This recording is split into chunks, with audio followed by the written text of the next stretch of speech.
I'm very honored to be kicking off your two-day conference. And as you probably saw in the program, these remarks are called Beyond the Buzzwords, What It Means to Be a News Organization in the Digital Age. So I thought I would start by giving you a very simple answer to what it means to be a news organization in the digital age. Okay, you ready? Here's what it means. It means becoming a vertically integrated, disruptive, mobile-first, distributed, open platform monetized with branded content. Okay. All right, thank you. It's been nice seeing you. Okay, I don't know how many of you could make head or tail out of that sentence. I wrote it, and I can't make head or tail out of it. But the fact is, as you all know, because you're in this business, to be in the media business is to make your way through a lot of gobbledygook and Reddit buttons, and the jargon that inadequately tries to capture a rapidly changing, scary, confusing shift in what used to be called doing journalism. But try we must, and experiment we must with all these buzzwords and more. So in the next about 20 minutes, I want to take you through, I'm going to use these buzzwords as a device. I'm going to take you through 8 buzzwords, all of which you know. But keep in mind, this is not intended to be a vocabulary lesson, at least I hope it's not, but rather a way to talk about the most important things that newsrooms, news educators, and journalists need to know about the way our business works today. And woe be it to any experienced or aspiring journalist to think all of this doesn't matter. If I just do good stuff, people will find it. Obviously, it doesn't work that way anymore. So here goes. Buzzword number 1, content. Just before I stood up here, I was looking at Twitter, as I often do, and I saw a tweet from Gene Weingarten that said this. This just literally, he tweeted this like 5 minutes ago. Just learned that Washington Post has a job called content strategist. I might have to die now. A lot of people resisted the term content for a long time. To a journalist, it smacked of sort of, again, gobbledygook, like it's a commodity. It's something that the business side, as they used to call it, newspapers, did, and not what true journalists did, and it didn't reflect the craft. And why not call this stuff what it is? Articles, photographs, television interviews. Well, here's why. Because anyone that thinks they are in the article business or the photography business or the TV interview business is not really playing in the media space. And I might add, I'm going to riddle all these remarks with more buzzwords, including space. So get out your bingo cards and we'll fill the whole card. We are now blessed with a richness of formats to tell stories and a new ability to break out of the box of those legacy formats. We all know that the New York Times now is making damn good videos and NBC is writing articles. But what's really exciting is data visualizations and interactives, formats that couldn't even have been possible before, along with animation, GIFs, even GIFs, virtual reality, meerkats, periscopes, you name it. And we have to hone our skills across all of these ways of telling stories. Not very long ago, I was at another journalism school, not represented at this conference, I will not say which, and for reasons that will become apparent, but a very well-respected journalism school. And I was there to speak with students, and we began the program by, there was about like 20 kids in the room, and they had everybody go around the room saying your name, where you're from, and what you're majoring in this journalism program. And by the time they went around the room, I was both thrilled, but also incredibly dismayed. I was thrilled because here were all these kids who decided that that journalism was what they wanted to dedicate their life to. So that's a thrilling notion. But what was dismaying is when we ran around the room and the kids talked about what their majors were, they said things like TV anchor, or well, I'm majoring in magazine writing. And I actually was completely stunned that in this era that people are focusing on such levels of specificity. We need to be working across the ability, everybody needs to develop the skills to work across every kind of content and across every platform. And to understand these form factors and what they mean to the experience. The skills that students develop in journalism programs or elsewhere is absolutely vital to the future of journalism today. which leads me to one of my most hated cliches related to content, and that is an expression that I still hear people use, which is platform agnostic. Do you guys hear that a lot? And I know that it's said in the right spirit, which is to say we are everywhere, we're on all platforms, we're not just dedicated to our newspaper or our radio broadcast. But it's actually the opposite of the way we need to think about creating content today. We need to be platform devout, not platform agnostic. As we create content, we need to be thinking about the form factor, the device that people are consuming that content on. So it's not enough to be able to have skills across creating all kinds of things, but to be able to think about how people are experiencing that. And you're going to hear me hit on that point again and again and again. So that means if you're on Snapchat, vertical images. Facebook and Twitter, very different approaches. Headlines, stories told across mobile, iPad, websites. Here comes the smartwatch. Each one of those, you cannot be platform agnostic. You've got to think about each platform and creating content that is specially designed for that form factor and for that use case. Okay, buzzword number 2, brand. Brand used to be for cereal, and now, of course, it's for media companies, it's for news organizations, and it's even for us as individuals. Who in this room has not been encouraged to figure out your personal brand? I still don't quite know what that means, but I'm all for it. So what does brand mean for journalism? I like to think of it as your character, what you stand for. Marty Barron, the editor-in-chief of the Washington Post, recently put it, I think, beautifully in some remarks he made. He said he thinks of the Washington Post brand. When he thinks about brand, to him it is akin to, quote, its soul, our spirit, our identity. It's what defines us and sets us apart. It is ultimately our compass. This matters a great deal, and it matters more and more since that brand identity needs to be understood not just on our legacy platforms, if in the case of the Washington Post, of course the newspaper, or even the website, but as that brand, as in this case the Washington Post, travels from device to device to device. It's a challenge for news organizations who have been honing that brand, even if they didn't use the word brand, for decades, even more than 100 years. And it requires us to think about how we travel. So for instance, when I was at NPR, of course, everybody understood that NPR brand. I'd go around the country and talk to NPR listeners in stations, again, all over, and I would hear again and again that when people are traveling and they'd try to find the local NPR member station in their community, as you turn the dial, you could tell within just a beat or two that you were listening to an NPR station. That brand was so refined. You all know what I mean. That brand was so refined. It was so perfected. It had such an identity.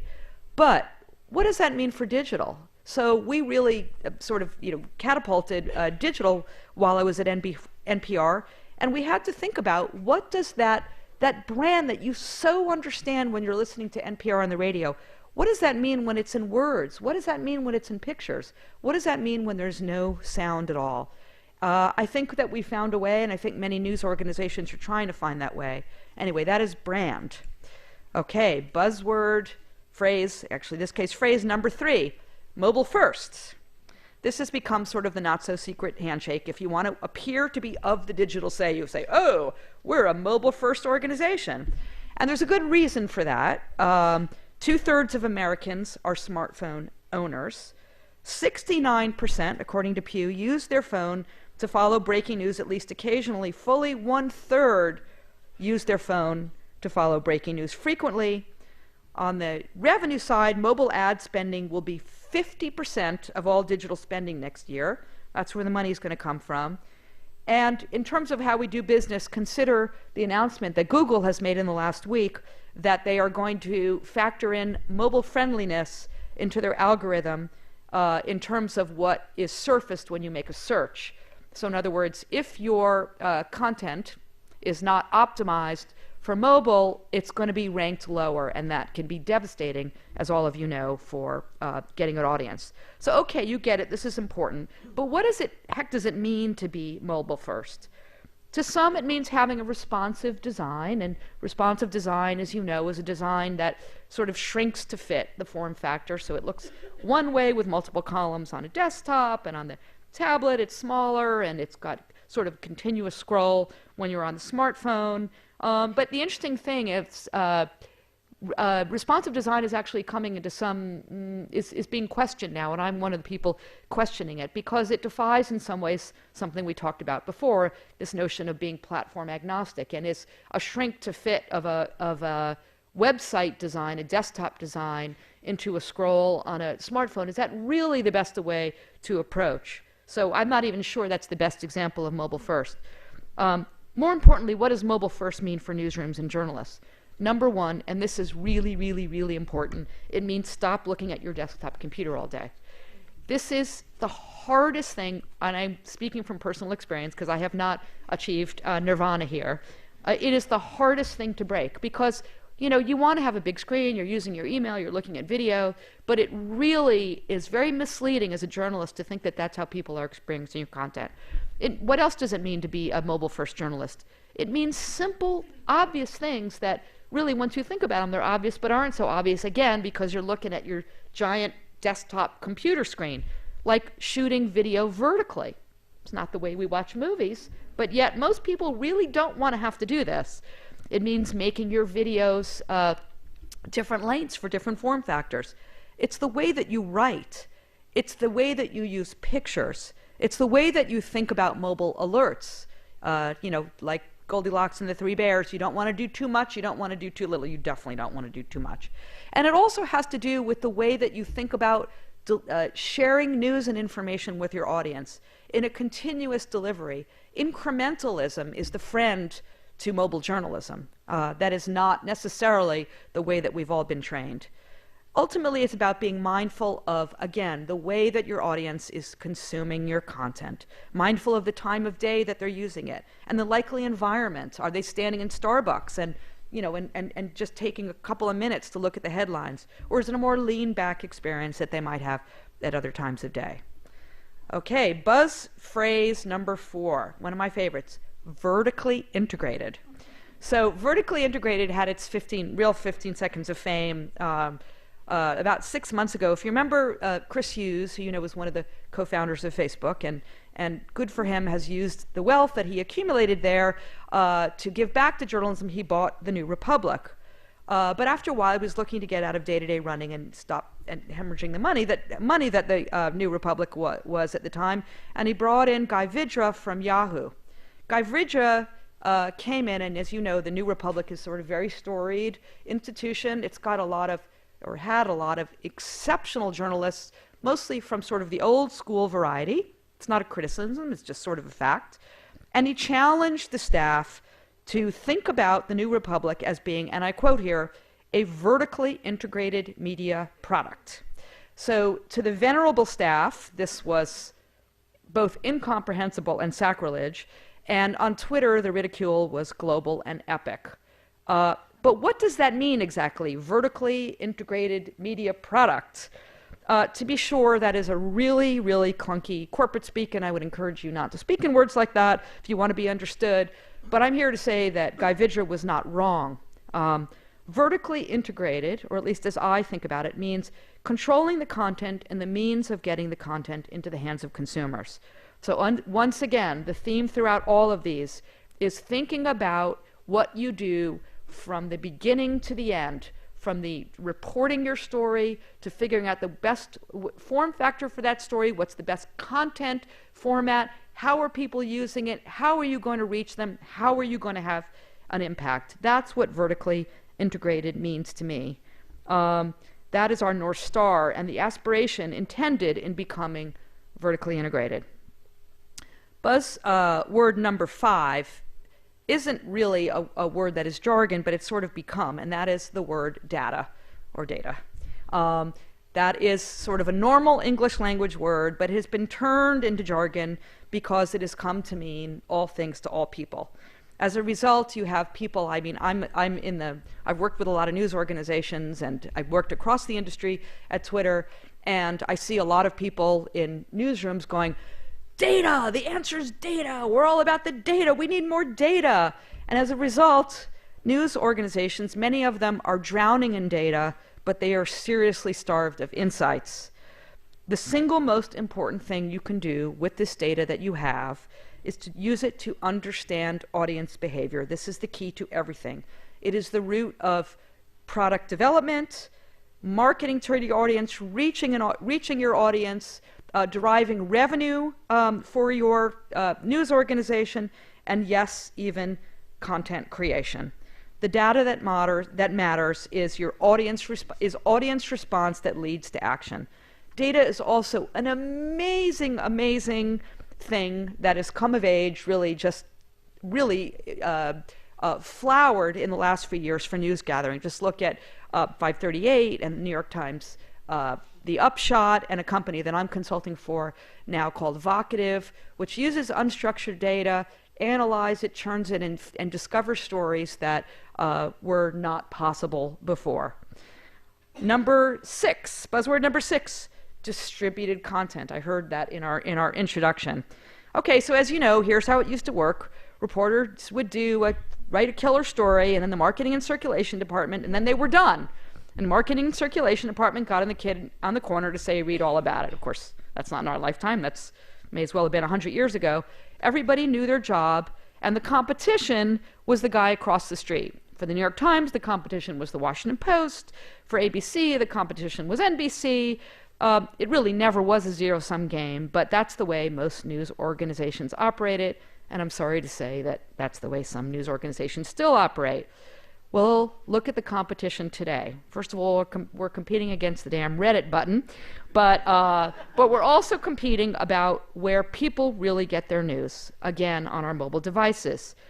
We, as an audience, are promiscuous. Again, another jargon alert there, and by promiscuous, I don't mean what's happening on college campuses. I'm talking about what's happening with the way that we consume content across many devices. I am deeply, deeply loyal to the New York Times, where I'm privileged to have led digital at one point in my career. But the fact is, I, like many of you, start my day on Twitter. So that loyalty only goes so far, because I am promiscuous in my consumption, and I want to find the best content. And I've honed my Twitter follow list within an inch of its life, and that's where I know I'm going to get great stuff. This is playing out everywhere. We don't go to brands. We go to Facebook. We go to Twitter. We go to Facebook, we go to Snapchat, we go to Facebook, we go to Instagram, Facebook, and did I mention Facebook, which now controls 24% of the time we spend on mobile devices, which is astounding, and I think it's only growing. And that's particularly true for the younger half of this room. So what's a news organization to do to stay relevant? You put yourself out there. You distribute your content. You have to, and this is so difficult and so painful and so confusing, you have to think about not just getting people to click back to your domain. Yes, I understand that's how news organizations primarily make their money, but you've got to be part of the conversation, and sometimes that means not worrying about the click back, but just worrying about making sure that your content reaches the right audience. This is a very tricky area. It is in tremendous flux right now. Facebook in particular has become, just even in the last few weeks, by talking about their efforts to get to convince news organizations to host content on Facebook, which potentially could cut the publishers right out of the middle. This is the announcements that Facebook has made about changes to their algorithm, about what's going to be, what content is going to be found in people's news feeds. This is a very, very touchy, difficult time. We're sort of in the middle of this fog of how this is changing. A lot of news organizations are sort of responding to this by saying, you know what? We're not going to give them any more power. It's a tricky, tricky time, but I would encourage all of us to experiment. And again, you cannot afford to not be where your audience is. I think a year from now, we'll know a lot more than we do today. Buzzphrase number 7, branded content. For those of you who think that your job is journalism and you don't need to worry about how the money is made, hopefully that is nobody in this room, you need to get with it. The obituary of revenue streams that has sustained us is getting longer. Classified, print classified, of course, dead. Print display, shrinking. Banner ads, dying. Programmatic, not great for news. On the television side, you know, the cable fees that cable television would get, that's now becoming unbundled. Television ratings going down. So news organizations are scrambling to replace all of that and figure out what's working. So what is working? Video, still doing pretty well for advertising. Membership, kind of interesting, very powerful for public media. I think interesting potential for other news organizations. Paywalls, good for some, not good for others. But the most promising new revenue stream is branded content. And why is it promising?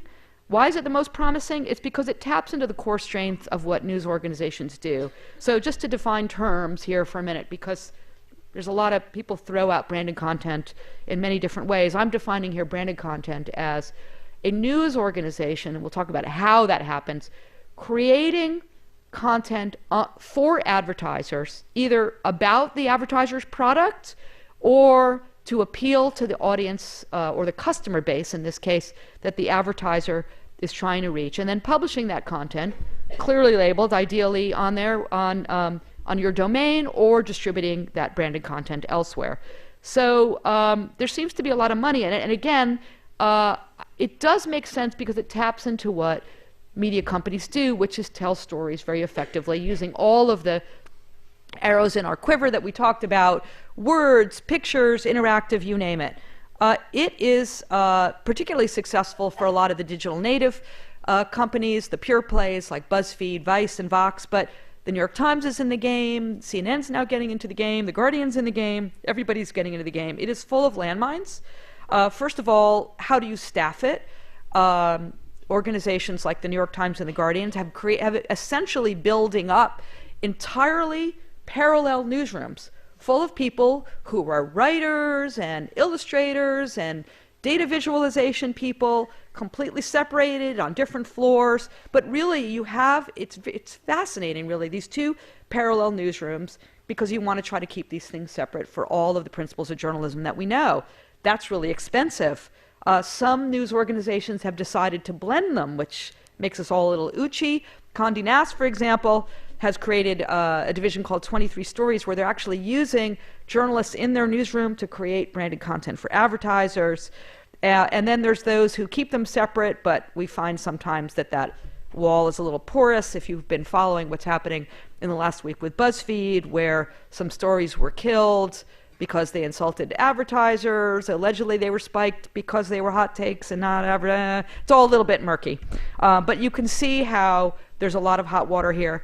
Is branded content really sustainable? Is it going to be able to, is this the salvation for news organizations? We don't know if it's going to last. There's a guy named, a quote that I liked from a executive at Digitas, who said, "Social lift and buzz is great, but I have to know if that means I will sell more toothpaste. And if they're not selling more toothpaste, branded content will not last." And then finally, buzz phrase number 8, perhaps one of the most important and sometimes misunderstood, and that is culture change. So you've heard all the expressions. Peter Drucker famously said, "Culture eats strategy for breakfast." I actually do subscribe to that theory. Everything we've talked about till now means that news organizations need to operate differently, be structured differently, think differently. That is very hard to pull off. I've worked mostly for news organizations. You heard a couple in the introduction, NBC, but also New York Times, NPR, and CNN, and I've also had the pleasure of working at Twitter. So I've had a direct experience of seeing how the culture of news organizations and tech company, and be able to sort of compare and contrast. That didn't work out very well. Because many news organizations are trying to take some lessons from tech companies, and there are some lessons to be had there. Here's what news organizations, I think, can learn from tech companies in terms of culture. They can learn, we talked about data. Tech companies data is religion for tech companies. I think news organizations could find a little bit more of that faith. Tech companies, my experience, really try very hard to be as transparent as possible, sharing information throughout the organization so that everybody understands what the drivers are. Speed, the go-to-market, not sort of sit and develop your perfectly crafted new product, but the idea of the MVP, I'm sure you're all familiar with, the minimally viable product is very much part of tech company culture, something news organizations could learn. And of course, the free food doesn't seem to have been adopted by news organizations, but I would strongly encourage it. It's really, really great. However, there's some things that news organizations, that tech companies can learn from news organizations. Whether or not they will learn it or not, I don't know, but I do feel responsible to saying it. One is long-term thinking. I think many tech companies, it's really about sort of instant results, but legacy and quality matter. Long-term thinking about not just the next quarter, but the next year, the next 5 years, and the relationship and devotion to audience. Adherence to a real sort of moral center about what you stand for. Tech companies like to, here's another buzzword alert, pivot. And pivoting is good for specific products. Pivoting your entire structure of your news organization is probably not the right thing. So what kind of culture is the right one for news organizations? What should news organizations think about in order to develop the culture that both represents the values of what journalists do, but also the way that media works today?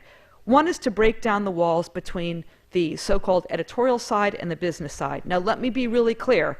By breaking down the walls, I'm not suggesting that the advertisers should go, the salespeople should go into the newsroom and say, you know, if you just write a favorable piece about these Ford cars, I think we can get some more advertising. Of course, I'm not talking about. Those are not the kind of walls I'm talking about breaking down. But when you think about digital media, you cannot separate the technology and the product. Those are have both business imperatives and editorial imperatives.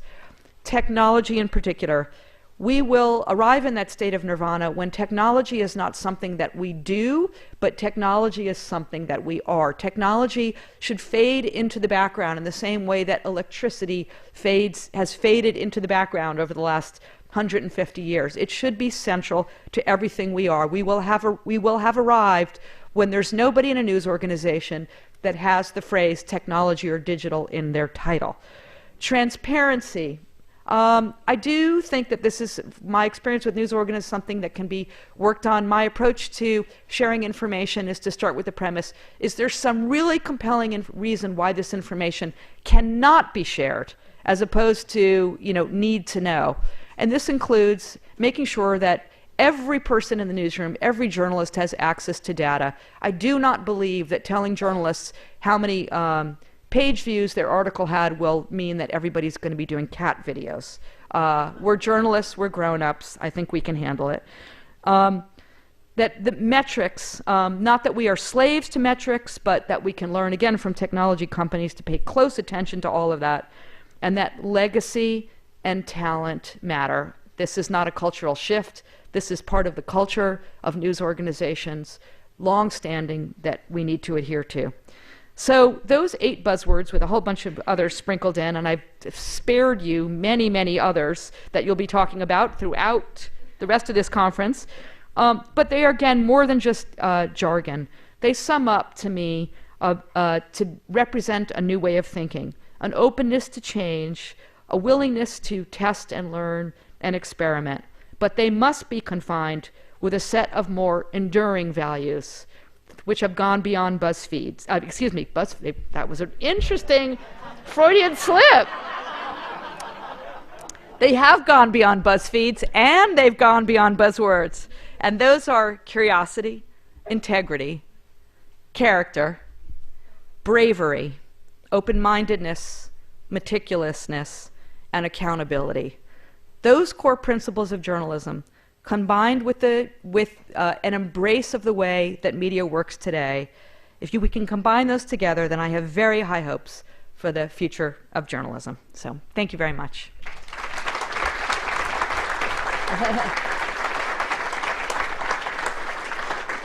So we have We have time now for questions from the audience. If people want to come up to the microphones here or on the other side, you're welcome to come down and ask a question. No, it's early in the morning still. So my name is Deb Wenger. I'm from the University of Mississippi. One of the things that I was thinking throughout your presentation, you hit on at the end, which is the business of journalism. And my feeling is that too few schools really focus on teaching students about the business of journalism. So do you have any thoughts about what the best approach to that would be from an education standpoint? Well, I certainly don't claim to be any expert in journalism education, but you know that horrifying anecdote I told you about visiting that nameless journalism school and hearing about kids saying, you know, especially the girl, like I said, who said, my focus is magazine writing. I'm going to be a magazine writer. I mean, that has to extend not just to the skills that students need, aspiring journalists need, to be able to create all forms of journalism for all platforms, but also to understand we have to count on, we don't know what the future business models for news organizations are going to be.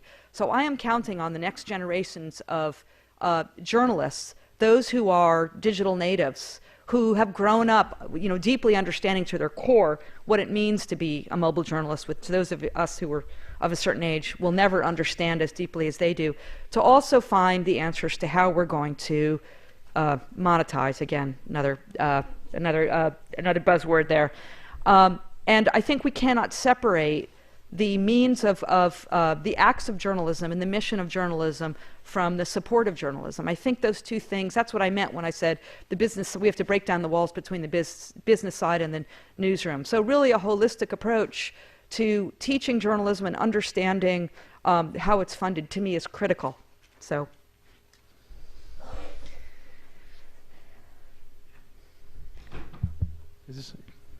Hi, Vivian. Hello. So you had the opportunity to go work inside one of our technology overlords. So can you maybe tell us how they view journalism and whether they'll ever kind of get it, or do they need to get it? I assume you're talking about Twitter. I would expand the question, you know, to include some of the other platforms, even though I didn't work there. I want to believe that they care about journalism because I am an optimist. But technology companies and platforms are not primary. I mean, think about, you know, sort of what your purpose in being is. Your purpose of being as a news organization, of course, you need to make money because you need to sustain your business and you need to pay your journalists and you want to ensure your future. But we go into journalism, I don't think any of us go into journalism because we think we're going to get rich. We go into journalism because we care deeply about an informed citizenry. So the principles of tech companies, of course, is quite different, which is they're there for a wholly different set of reasons. I have found there are many, many people at Twitter, and I know folks, it's the same thing at Facebook, who care deeply about journalism and the news industry.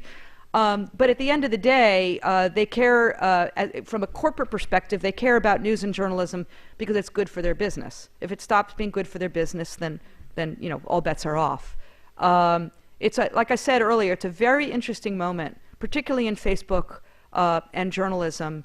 Twitter and Facebook need the work that we do, because otherwise, what are people going to find on those platforms? But they're going to have to give back. So it's a very, very tricky area. But again, you know, just remember, what are they in the business for? What are we in the business for? So trust but verify, as one of our former presidents quoted. Hi, thank you for a wonderful talk. I'm Anjali from PRI, Public Radio International. I know PRI very well. You talked about cultures reflecting the values of journalism, and I'm wondering if you can say anything about cultures and newsrooms reflecting the values of the audience, which is shifting in digital. It's a global audience often, especially for PRI, a group like PRI, and it's a diverse audience that we can now see more easily in the digital space.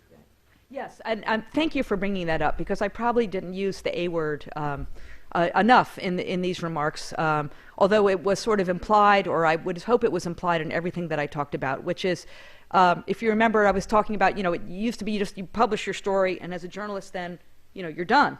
It's not my job anymore. The journalist's job now is to follow their work all the way through. Once you've written your article or done your data visualization or your Periscope or Meerkat live stream, I mean, that's really just the beginning, because engaging with the audience, both observing and understanding deeply how they're responding to your work, and engaging them in a dialogue in whatever form that takes in your story is absolutely vital to everything that we do.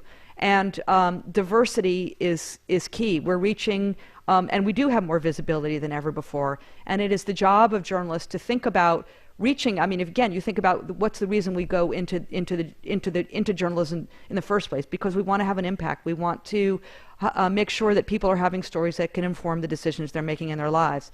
And as our country and our world and our ability to reach global audiences becomes greater and greater, that responsibility to deeply understand the audience expands. So thank you. I had a question about branded content. Do audiences know the difference, even though we can kind of put a little thing, and I might get shot for saying so, some of it's really good. I mean, do audiences really care from what you've seen about who's paying for that content? I'm laughing because you said, even though there's a little thing, sometimes there's a very, very, very little mouse type, like, this is sponsored by. I'm sorry, because it's a tricky thing. I mean, some have argued that, that success of branded content lies in the fact of the audience being confused. Now, that to me is a horrifying notion, and I'm a big believer in making sure that branded content is very, very clearly labeled as such. It has to be. There's no other way. However, having said that, you're absolutely right. Just because something's branded content doesn't mean it's not great content. I mean, let's take an example of the New York Times. So the New York Times, like I said, has an entire division on a different floor. They really have sort of an entire second newsroom. And the interesting thing is, I think there's some competition going on in some ways, with the regular newsroom, if you forgive the expression, going, wait a minute, they've got more data viz guys than gals than we do. That's not fair. But they've created some really cool stuff. Probably one of the most notable was about 6 months ago, the Times created this really cool whole multimedia presentation about women in prison. And you probably saw this, it was paid for by Netflix, because the Orange is the New Black Season 2 was about to come out.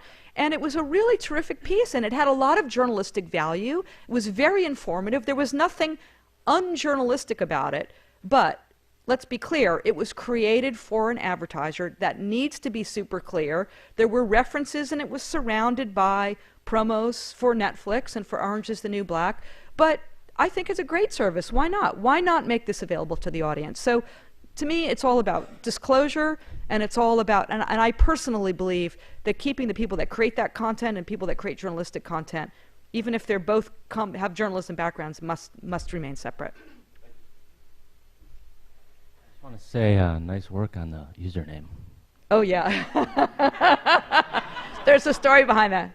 Yeah, that's what I wanted to ask. Oh, you want the story? So, yeah, so my handle was, so I wasn't one of the first, people in Twitter on the first 10 days, which is probably what I would have had been originally to get that username. But let me just be clear.